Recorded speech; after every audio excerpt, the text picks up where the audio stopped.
이거 굉장히 중요한 말이에요. 아까도 말씀드렸다시피 제가 부산 경남에서만 근무했잖아요. 저는 단 한 번도 서울에서 근무하는 판사에 대한 컴플렉스가 없었어요. 지나 나나예요. 지나 나나. 자기들도 사법시험 합격했고 나도 사법시험 합격했어요. 나도 재판했고 당신들도 재판했고 뭐가 달라요? 그 사람들이 하는 말이 뭐냐 하면 나는 큰 사건을 안 해봤대요. 자기들은 큰 사건을 해봤고. 큰 사건과 작은 사건을 나누는 기준이 뭡니까? 대기업 재벌의 회장을 다루면 그건 큰 사건이고 시골에 있는 재산 없는 사람 사건을 맡으면 그게 작은 사건인가요? 똑같아요. 대기업 재벌에게 집행유예가 전부이듯이 시골에 있는 농부의 2천만 원 전부예요. 재판받는 사람은 그게 다 전부인 거지. 누가 무슨 자격으로 큰 사건 작은 사건을 나눕니까? 대통령에게 권력이 전부이겠지만 그래서 그 사람이 그렇게 뭐 탄핵 재판에서 열심히 싸웠듯이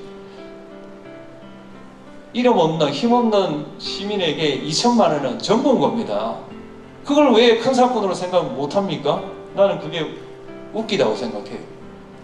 그게 뭐냐? 저는 컴플렉스라고 생각해요. 실력으로 말을 해야지. 내가 서울에 근무하니까는 잘 나가는 사람이고 너는 시골에 근무하니까 못 나가는 거고. 그럼 물어봐요. 서울대학교 나오면 다 훌륭한 사람이에요? 나는 그런 생각 해본 적 단 한 번도 없어요. 저는 27년 동안 법원에 있어가지고 많은 판사들하고 일을 해봤지만 약간의 신뢰를 무릅쓰고 말한다면 평균이 있을 거 아니에요? 평균? 제가 근무했을 때 일 잘하는 대학 평균 1등이 서울대가 아니에요. 서울대는 물론 공부 일 잘하는 사람도 있어요. 그런데 일을 아주 못하는 사람도 있어요. 그럼 어디냐? 정말 고르게 일 잘하는 사람 경찰대.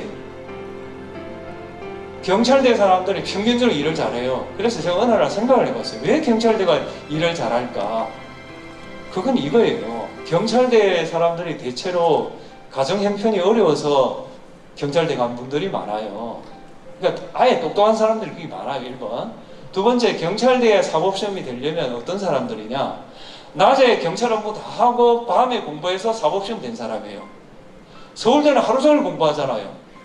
하루 종일 공부한 사람보다 밤에 공부하고 시험 된 사람, 그 사람이 똑똑한 거 아니에요?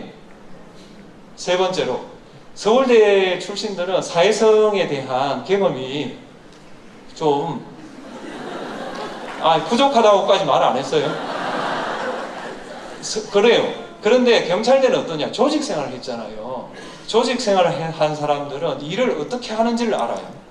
그러니까 우리가 재판부가 3명이니까 이 3명이 역할을 어떻게 나누는가를 잘 알아요. 그래서 제 개인적으로는 경찰대생들이 평균적으로 높더라. 조선대학교 앞에 하숙을 했었는데 그때 하숙생 중에 고등학생이 있었습니다. 고흥에서 온 고등학생이었는데 그 친구하고 좀 잘 지냈고 20년 뒤에 그분이 법무부 직원이 돼가지고 저한테 전화가 왔더라고요. 하는 말이 제가 그때 그 하숙할 때 자기한테 격려의 말을 했답니다. 그래서 그런가 생각하고 있고 우리가 오늘 처음 만났지만 이런 인연들이 어떻게 다시 이어질지 그건 아무도 모르는 일이라고 생각합니다. 저는 그 초등학교 다닐 때 공부를 조금 했습니다. 근데 그때 저랑 같이 공부한 친구가 있었습니다. 그리고 둘 다 진주에 있는 고등학교로 진학을 했습니다. 그 친구는 고등학교 2학년 때쯤인가 가정 형편이 어려워가지고 자퇴를 했습니다. 저는 아시다시피 그 김장하 선생을 만나서 고등학교, 대학교 장학금을 받고 사법시험까지 합격을 했고 여기 이 자리에 있습니다. 만에 하나 제가 김장하 선생님의 장학금을 받지 않았더라면 그리고 그 자퇴했던 그 학생이 김장하 선생을 만났더라면 어쩌면 우리 두 사람의 인생은 바뀌었을지 모릅니다. 교육이라는 것은 이렇게 한 인간의 인생을 바꿀 수 있을 만큼의 결정적인 요소다. 저는 그렇게 생각합니다. 교육이라는 것은 결국 어떤 사람이 직업을 갖고 또 그 사람이 시민이 되고 이걸 결정하는 것이 교육이다. 그렇다면 그 교육을 받을 권리, 그 권리는 기본권으로 보장되어야만 우리가 그 국가 공동체를 만들 이유가 있는 거죠. 국가라는 게 공동체인데 공동체라는 것은 무엇을 공통으로 하고 있다는 겁니다. 여러분과 저는 뭘 공통으로 하고 있습니까? 그건 국민의 기본권을 지키기 위해서 국가가 있는 겁니다. 국가가 있고 국민이 있는 게 아니고 국민의 기본권을 보장하기 위해서 국가가 있는 겁니다. 따라서 국민이 국가에 충성해야 되는 게 아니라 국가가 국민한테 충성해야 되는 겁니다.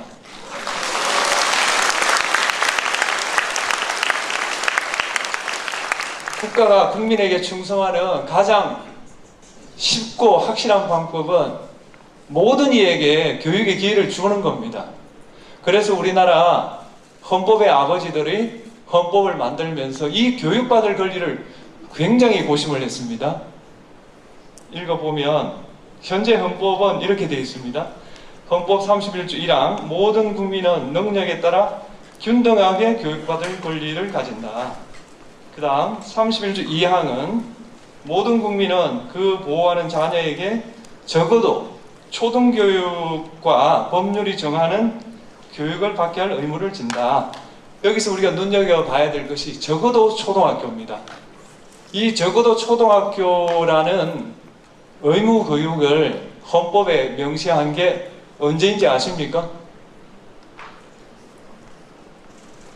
예, 1948년입니다.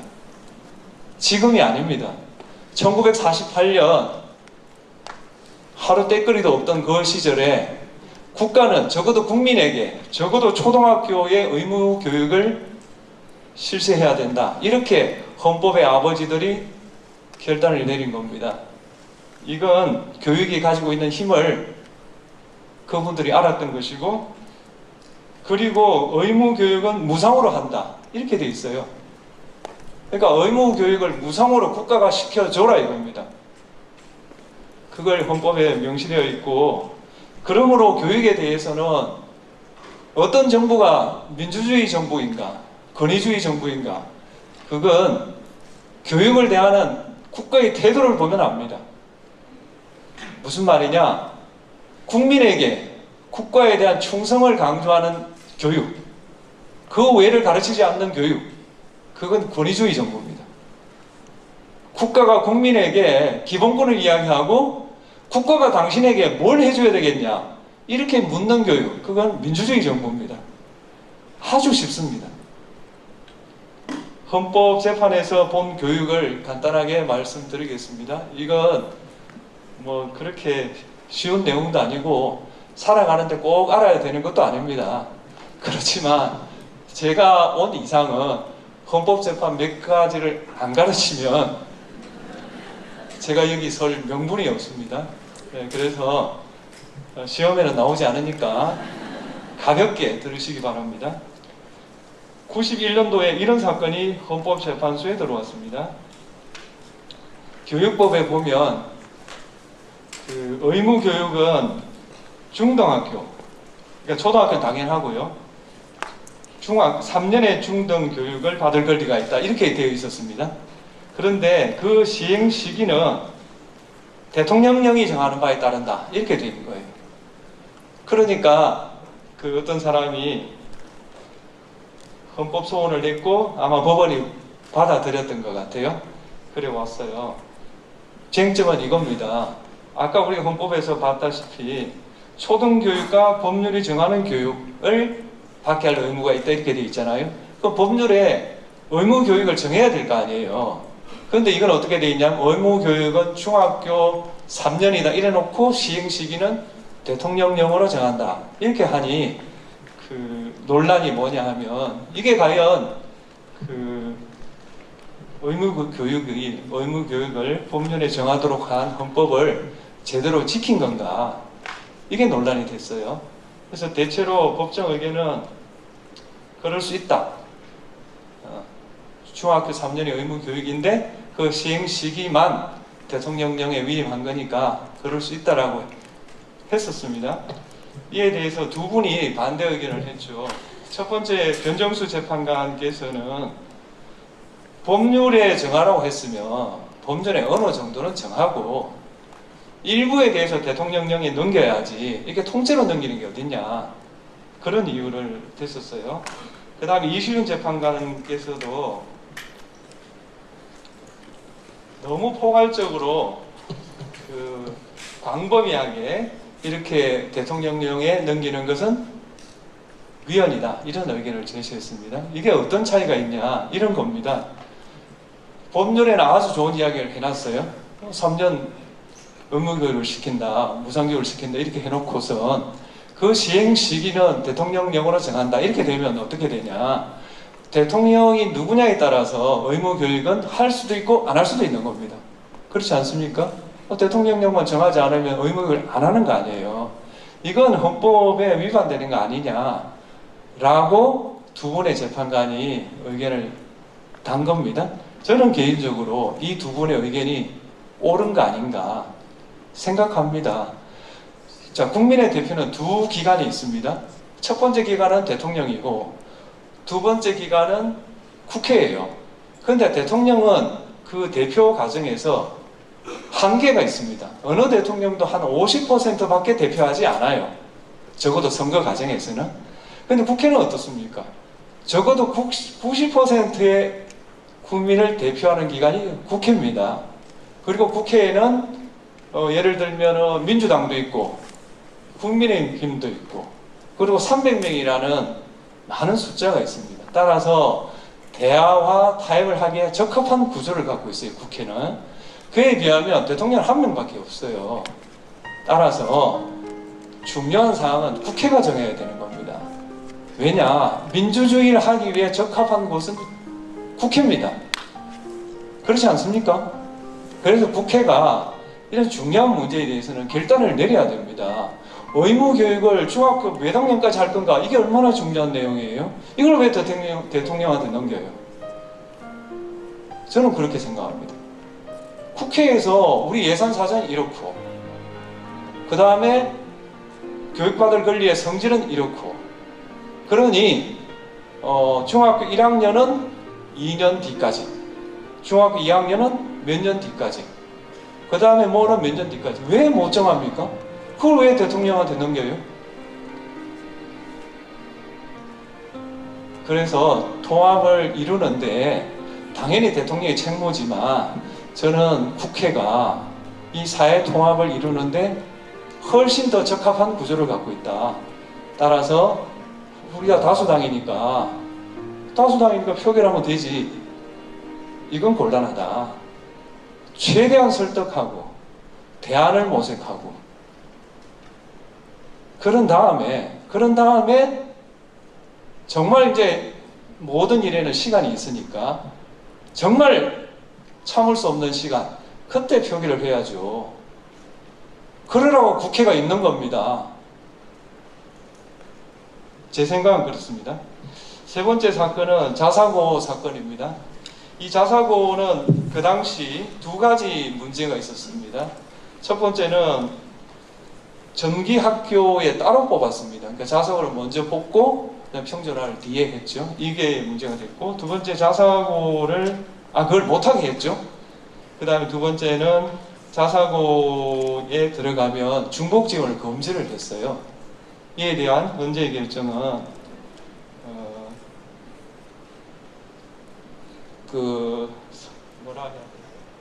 동시 선발 조항, 이 점에 대해서는 합헌이다. 다시 말하면 자사고는 정기학교에 뽑을 수 없다. 이건 합헌이나 중복 지원 금지는 위헌이다. 왜 자사고를 지원했다고 해서 중복해서 지원할 수 없게 하냐, 이렇게 결론이 났어요. 우선 중복 지원 금지에 대해서는 저는 맞다고 생각합니다.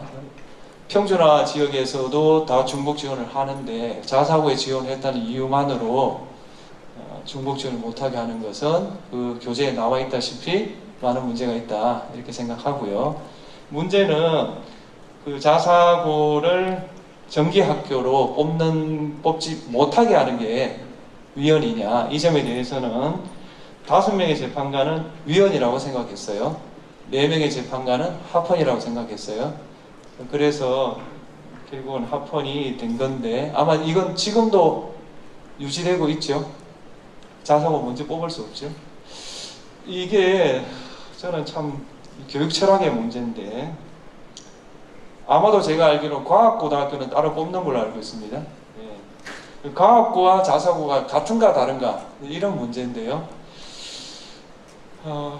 저는 뭐 일단 유보를 해놓겠습니다. 예. 너무 예민한 문제고 또 제가 한 사건도 아니고 그래서 우선 그 합헌론 입장에서는 이런 걸 많이 생각하는 것 같습니다. 자사고가 먼저 뽑아버리면 평준화 고등학교가 이류 학교가 된다. 이걸 많이 걱정하시는 것 같고, 그 다음 자사고를 운영해보니 대학 입시에 너무 치중하더라. 이걸 문제에 많이 삼은 것 같아요. 위원론에서는 이 자사고는 예산을 넣지 않거든요. 그러니까 그냥 그 학생들로부터 수업료를 받아 운영이 되잖아요. 그러면 국가 예산이 절약될 거 아니냐. 그 절약된 국가 예산을 평준화 지역에 투입하면 그 학교의 그 질이 향상될 거 아니냐. 그 다음에 자사고를 그 입시 위주로 해서 교육 목적에 반할 정도가 되면 그 학교별로 취소를 하면 되지. 전체적으로 아예 선발해서 못 뽑게 하는 게 과연 헌법에 충족되냐 이런 생각인 것 같아요. 이거에 대해서는 전 이 자리에서 답변은 유보하도록 하겠습니다. 충분히 한번 검토해 볼 문제라고 생각합니다. 이 정도로 헌법 판례 3개는 살펴봤고요. 이제 민주시민교육에 대해서 말씀드리겠습니다. 민주시민교육은 당연히 교육청에서 그리고 선생님이 그리고 학생들이 해야 될 문제입니다. 그래서 제가 이걸 어떻게 하면 좋겠다 이렇게 말씀드릴 수는 없고요. 어차피 저는 로스쿨생들을 상대로 강의를 했으니 로스쿨생들에게 저는 이렇게 가르쳤습니다.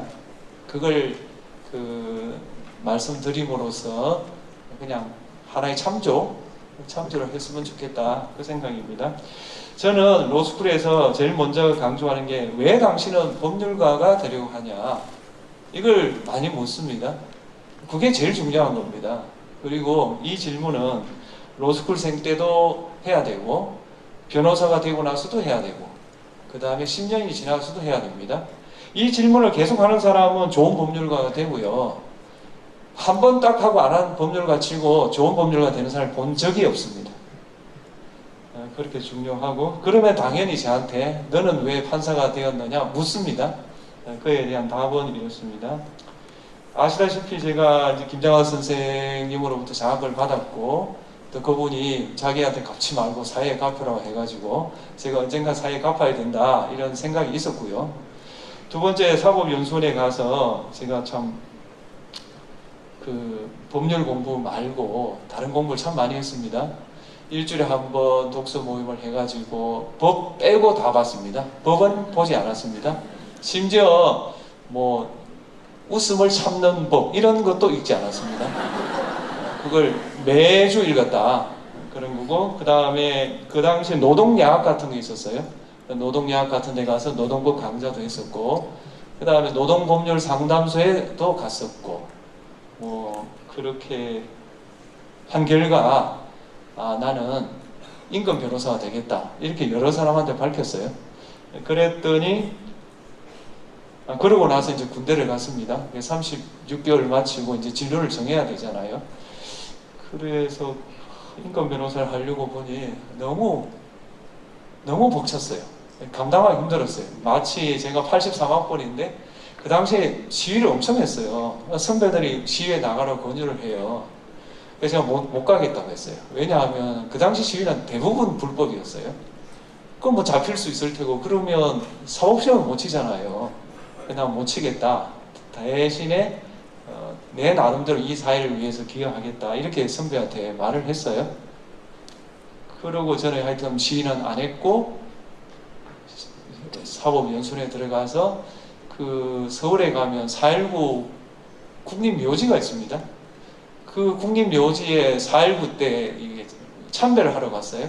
그때 그 제가 말했던 그 선배가 왔더라고요. 우연히. 그래가지고 그 선배가 저한테 너는 그때 나한테 한 말을 지키고 있구나 이런 말을 했어요. 그러니까 그 두 개를 종합해 볼 때 제가 인권 변호사를 가는 게 맞는데 시위를 가자고 할 때 시위를 못 갔듯이 인권 변호사도 못 하겠더라고요. 감당할 수가 없어요. 그래서 못 하겠다. 내 내부적으로 결론 내리고 제가 선택한 게 지역법관입니다. 지역법관은 아시겠지만 한 군데에 이렇게 근무하는 거예요. 그러면 적어도 인사는 신경을 덜 쓸 거 아니에요? 그러면 좀 이렇게 소신대로 할 수 있겠다 싶어서 간 거고, 성적이 나빠서 꼭 그런 건 아니에요. 그 기사를 보니까 지역법관 가가지고 서울을 근무한 적이 없는 판사다 이렇게 누가 써놨던데, 서울에는 누구나 근무할 수 있습니다. 성적이 좋든 안 좋든. 지역법관을 하면 서울을 쓰지 않기 때문에 안 가는 거예요. 오해하지 않으셨으면 좋겠고. 그래서 이제 지역법관이 됐고, 제가 27년 동안 부산 경남에서만 근무했습니다. 헌법재판관 할 때 처음으로 서울에 근무했어요. 그런 이야기를 좀 드리고 싶고, 그러니까 다시 말하면 이 사회 개선에 조금이나 기여하는 방법이 저는 판사라고 생각했고 헌법재판관이라고 생각했습니다. 그러니까 헌법재판관 될 때 이런 말이 있었답니다. 지역에서 큰 사건도 안 해본 사람이 대통령과 지나간 이유로 재판관 됐다 이런 말이 있었대요. 그래서 저는 지금 묻고 싶어요. 지금도 그렇게 생각하냐고. 지역법관이 재판관 되는데 아무 지장 없습니다. 네. 두 번째, 창의입니다. 창의적으로 하라 이런 말이죠. 이 창의적인 것에 대한 여러 가지 단상이 있는데, 스티브 잡스가 상당히 좋은 말을 했습니다. 더 이상 덧붙일 게 없을 때가 아니라 더 이상 뺄 게 없을 때 비로소 완성된다. 지금이 정보의 홍수 시대예요. 뭐 하나 주제 받으면 엄청난 정보가 쏟아져요. 그건 아무 도움이 안 돼요. 빼고 다 빼고 남는 게 뭐냐? 그 일의 본질입니다. 그걸 잡아내는 사람, 그 사람이 성공하는 거예요. 그래서 스티브 잡스가 아이폰도 만들고 아이팟도 만들고 뭐 그런 거 아니에요? 그래서 성공한 거 아니에요? 창의성을 논할 때 이게 굉장히 중요하다 생각합니다. 두 번째는 신영복 교수입니다. 신영복 교수는 그 변화와 창조는 중심부가 아닌 변방에서 이루어진다. 그 이유는 뭐냐? 중심부는 가치를 지키는 보루일 뿐 창조 공간이 될 수 없다. 그러나 변방이 그 창조의 공간이 되는데 전제가 뭐냐? 중심부에 대한 컴플렉스가 없어야 된다. 이거 굉장히 중요한 말이에요. 아까도 말씀드렸다시피 제가 부산 경남에서만 근무했잖아요. 저는 단 한 번도 서울에서 근무하는 판사에 대한 컴플렉스가 없었어요. 지나 나나예요. 지나 나나. 자기들도 사법시험 합격했고 나도 사법시험 합격했어요. 나도 재판했고 당신들도 재판했고 뭐가 달라요? 그 사람들이 하는 말이 뭐냐 하면 나는 큰 사건을 안 해봤대요. 자기들은 큰 사건을 해봤고. 큰 사건과 작은 사건을 나누는 기준이 뭡니까? 대기업 재벌의 회장을 다루면 그건 큰 사건이고 시골에 있는 재산 없는 사람 사건을 맡으면 그게 작은 사건인가요? 똑같아요. 대기업 재벌에게 집행유예가 전부이듯이 시골에 있는 농부의 2천만 원 전부예요. 재판받는 사람은 그게 다 전부인 거지. 누가 무슨 자격으로 큰 사건 작은 사건을 나눕니까? 대통령에게 권력이 전부이겠지만 그래서 그 사람이 그렇게 뭐 탄핵 재판에서 열심히 싸웠듯이 이름 없는 힘없는 시민에게 2천만 원은 전부인 겁니다. 그걸 왜 큰 사건으로 생각 못합니까? 나는 그게 웃기다고 생각해요. 그게 뭐냐? 저는 컴플렉스라고 생각해요. 실력으로 말을 해야지. 내가 서울에 근무하니까는 잘 나가는 사람이고 너는 시골에 근무하니까 못 나가는 거고. 그럼 물어봐요. 서울대학교 나오면 다 훌륭한 사람이에요? 나는 그런 생각 해본 적 단 한 번도 없어요. 저는 27년 동안 법원에 있어가지고 많은 판사들하고 일을 해봤지만 약간의 신뢰를 무릅쓰고 말한다면 평균이 있을 거 아니에요? 평균? 제가 근무했을 때 일 잘하는 대학 평균 1등이 서울대가 아니에요. 서울대는 물론 공부 일 잘하는 사람도 있어요. 그런데 일을 아주 못하는 사람도 있어요. 그럼 어디냐? 정말 고르게 일 잘하는 사람, 경찰대. 경찰대 사람들이 평균적으로 일을 잘해요. 그래서 제가 어느 날 생각을 해봤어요. 왜 경찰대가 일을 잘할까? 그건 이거예요. 경찰대 사람들이 대체로 가정 형편이 어려워서 경찰대 간 분들이 많아요. 그러니까 아예 똑똑한 사람들이 많아요. 1번. 두 번째, 경찰대에 사법시험이 되려면 어떤 사람들이냐? 낮에 경찰 업무 다 하고 밤에 공부해서 사법시험 된 사람이에요. 서울대는 하루 종일 공부하잖아요.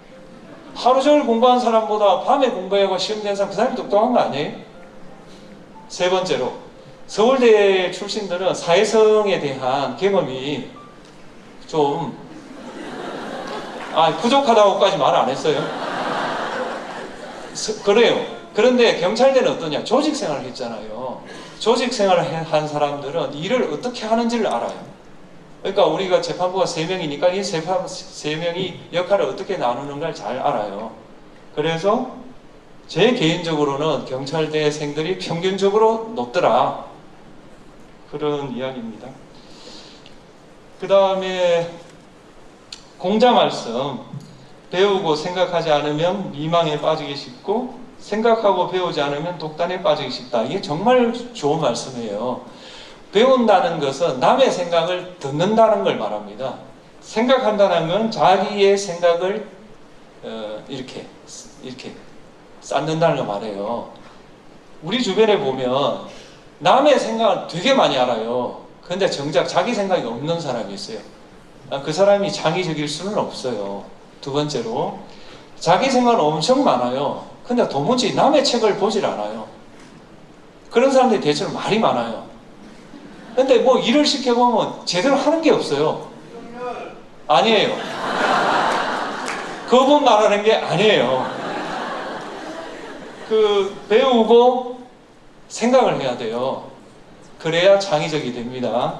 세 번째, 사례에 대해 다른 거 다 생략하고 한 가지만 이야기하겠습니다. 저는 산책을 자주 합니다. 산책이라는 게 생각이 떠오르는 경우가 많아요. 창원에 근무할 때 저녁을 먹고 산책을 했어요. 그 산책을 하면 다음날 선고할 사건이 떠오르지 않습니까? 다음날 그 선고할 사건 중에 자살하기 위해서 여간에 불을 지른, 그래서 실패한 사건이 있었어요. 그 피고인은 집행유예하기로 이미 판결은 다 쓰여져 있었어요. 근데 갑자기 산책하면서 떠오르는 생각이 자살을 거꾸로 하면 살자가 된다. 그게 인터넷에서 제가 본 기억이 났어요. 그래서 그걸 이렇게 좀 하면 되겠구나. 그리고 다음날 그 피고인 보고 자살을 10번 외쳐봐라. 그랬더니 살자 이렇게 되잖아요. 근데 내 귀에는 살자로 들린다. 당신은 실패해서 자살 시도했지만 자살은 실패해서 살았지 않느냐. 그러면서 제가 이제 집행유예도 해주고 책도 살아있는 동안 읽어야 될 41화까지인가 그 책을 줬어요. 마침 기자가 있어서 그걸 기사를 썼어요. 그때 뭐라고 하냐면 문영배는 언론 플레이를 너무 자주 한다는 거예요. 그럼 지도 하면 되잖아요. 언론 플레이 하냐 안 하냐가 중요한 게 아니라 이 사람의 인생을 어떻게 하면은 좀 더 좋은 삶으로 우리가 도와주냐. 이게 본질 아니에요? 왜 본질은 놔두고 맨날 언론 플레이 한다 그런 이야기만 해요. 제발 좀 삶의 본질을 이야기했으면 좋겠어요.